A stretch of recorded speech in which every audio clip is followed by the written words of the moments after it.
The White House said that the United States' position on long-range strikes on Russian territory has not changed. Despite the Ukrainian Armed Forces conducting an operation in the Kursk region, White House spokeswoman Karine Jean-Pierre informed reporters. Let's hear it. What I will say is that our policy has not changed. She added that the U.S. was not involved in planning or preparing the operation. The day before, President Zelensky urged Ukrainian diplomats to secure expanded use of Western long-range weapons for strikes on Russian territory. And yesterday, at a meeting of heads of Ukraine's foreign diplomatic missions in Dnipro, President Zelensky said that Ukraine's armed forces are now controlling 92 points in the Kursk region, and according to the president, Ukrainian defense forces are strengthening their positions in this Russian region. We continue to strengthen our positions, stabilize certain areas, and replenish the exchange fund for Ukraine. Overall, this operation was our largest investment in the process of liberating Ukrainians from Russian captivity.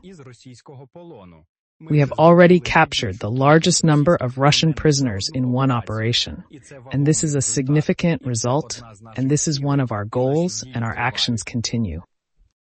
The president noted he cannot reveal which units are fighting in the Kursk region, but mentioned that the Russian border opposite Sumy has been largely cleared, a key tactical goal of the operation.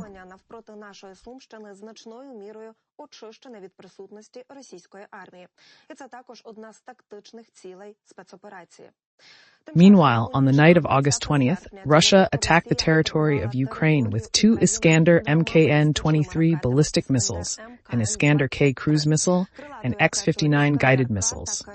In addition, 26 Shahed-type attack drones were launched, of which 3 missiles and 25 Shaheds were destroyed by air defense forces.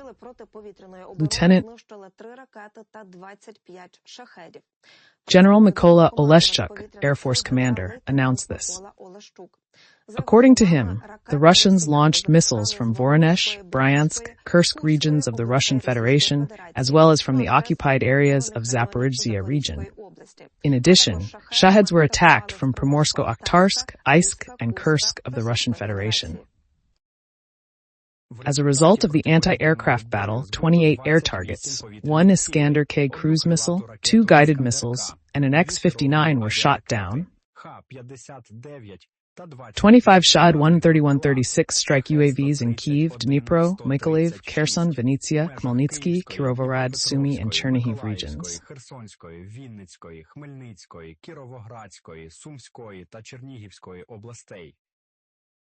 Ukrainian defense forces used aviation, anti-aircraft missiles, and mobile fire groups to shoot down air targets. Electronic warfare units were involved, but a missile strike caused a power outage in over 70 settlements in the Sumy region. Emergency restoration is underway. Meanwhile, a fire broke out in Ternopil region after a nighttime Russian drone strike, but there were no casualties. Let's hear it.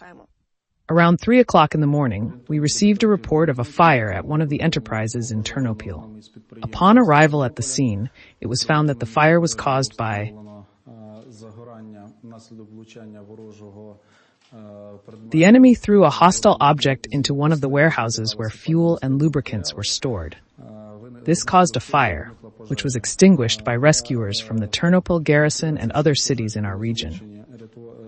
In total, more than 20 pieces of equipment and more than 90 rescuers were involved, as well as 2 fire trains from Ternopil and Lviv.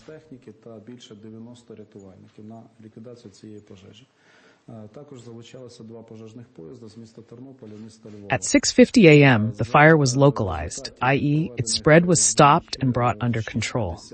The fire is currently being extinguished. No one was injured in the incident.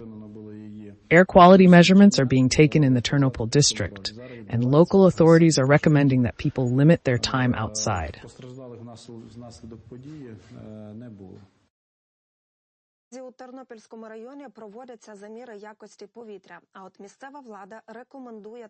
When planning your day, don't leave the house unnecessarily.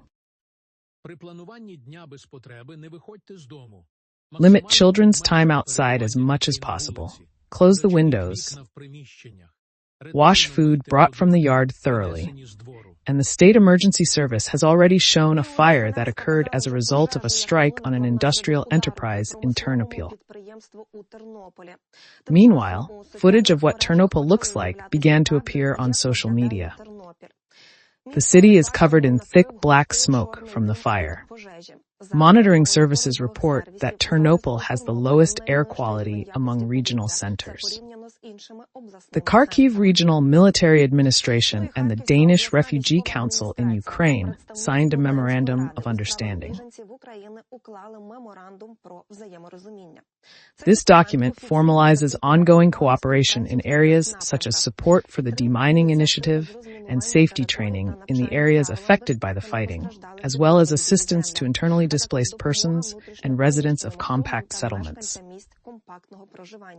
Support in preparing for the heating season, including financial assistance for the purchase of fuel wood and the improvement of educational institutions.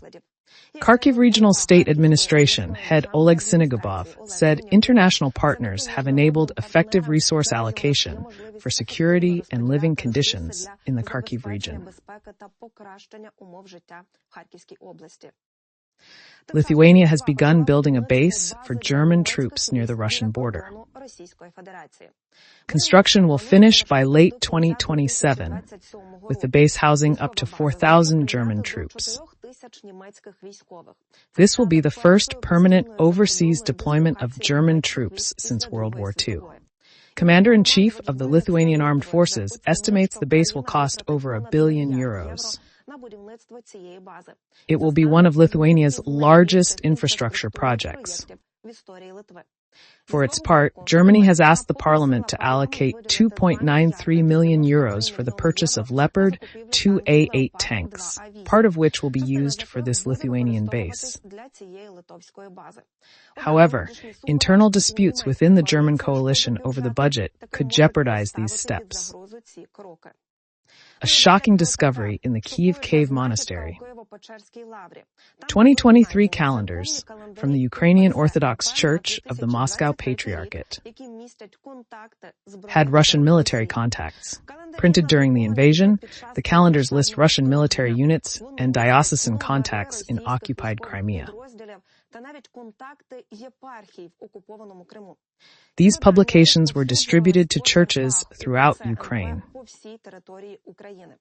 Journalist Akim Galimov published a photo of the calendar shown to him by Maxim Ostapenko, director of the Kiev Cave Monastery Museum. It is important to note that these calendars were printed in 2023, during Russia's full-scale war against Ukraine. The All-Ukrainian Council of Churches and Religious Organizations supported a legislative initiative to ban religious groups linked to the Russian Orthodox Church. This, by the way, was mentioned in the statement of August 17. Let's listen to it. We support the legislative initiative of the President of Ukraine to make it impossible for such organizations to operate in our country, which also has broad political and public support. We categorically condemn the activities of the Russian Orthodox Church, which has become an accomplice to the bloody crimes of the Russian invaders against humanity, sanctifies weapons of mass destruction, and openly declares the need to destroy Ukrainian statehood, culture, and identity, and more recently, Ukrainians themselves. The Moscow Patriarchate justifies pogroms and restrictions on religious freedom, torture and murder of priests and pastors, and cynically tramples on the Lord's institutions and elementary norms of universal morality. Ukrainian religious representatives condemned the Russian Orthodox Church for aiding Russian invaders against humanity. Today, the Verkhovna Rada has already voted to ban the Russian Orthodox Church in Ukraine. However, there were only 29 MPs and only 4 abstentions. Meanwhile, the Security Service of Ukraine detained another FSB agent in Odessa region. He was directing Russian missile and drone strikes on a sports city in the region. First of all, the Russians were trying to get the coordinates of the personnel and the ships of the State Border Guard Service. The invaders aimed to identify air defense positions in the southern region. To accomplish this task, the FSB engaged its agent, a 39-year-old paramedic at a local emergency medical station. The man attracted Russian Special Services' attention in April for posting anti-Ukrainian comments in aggressor countries' Telegram channels. And on the instructions of the occupiers, their accomplice gathered intelligence during trips to the coastal area, including during time of ambulance calls. The traitor displayed the information he had already received on a Google map and then sent screenshots to his handler. The security service documented the criminal actions of the Russian agent and detained him.